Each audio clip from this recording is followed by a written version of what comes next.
Bonjour, la Bible dit dans Daniel 3 au verset 18, sinon sache au roi que nous ne servirons pas tes dieux et que nous n'adorerons pas la statue d'or que tu as élevée.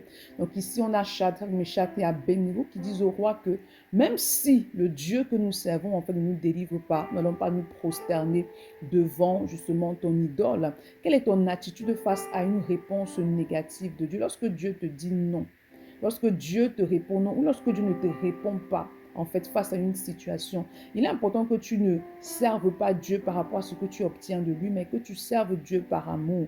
Parce que lorsque tu sers Dieu par amour, en fait, peu importe qu'il te donne ou qu'il ne te donne pas, en fait, cela ne va en aucun cas ébranler ta foi en lui, ébranler l'amour que tu as pour lui, en fait. Donc, il est important que tu grandisses chaque jour dans ton amour pour le Seigneur, que tu grandisses chaque jour dans ton intimité avec le Seigneur, car cela va te permettre en fait de persévérer dans ta marche avec lui et de ne pas laisser les épreuves, les difficultés en fait te déconnecter et t'éloigner de lui. C'est pourquoi ce matin, demande au Saint-Esprit de répandre dans ton cœur un amour fort pour le Dieu que tu sais. Demande de t'aider à grandir dans la révélation de Dieu et de t'aider à développer chaque jour un peu plus ton intimité avec le Seigneur. Demande-lui en fait face à la fournaise ardente de t'accorder la grâce de ne pas renoncer à ta foi, mais en tout temps de t'accrocher au Dieu que tu sers. Bonne journée. Shalom.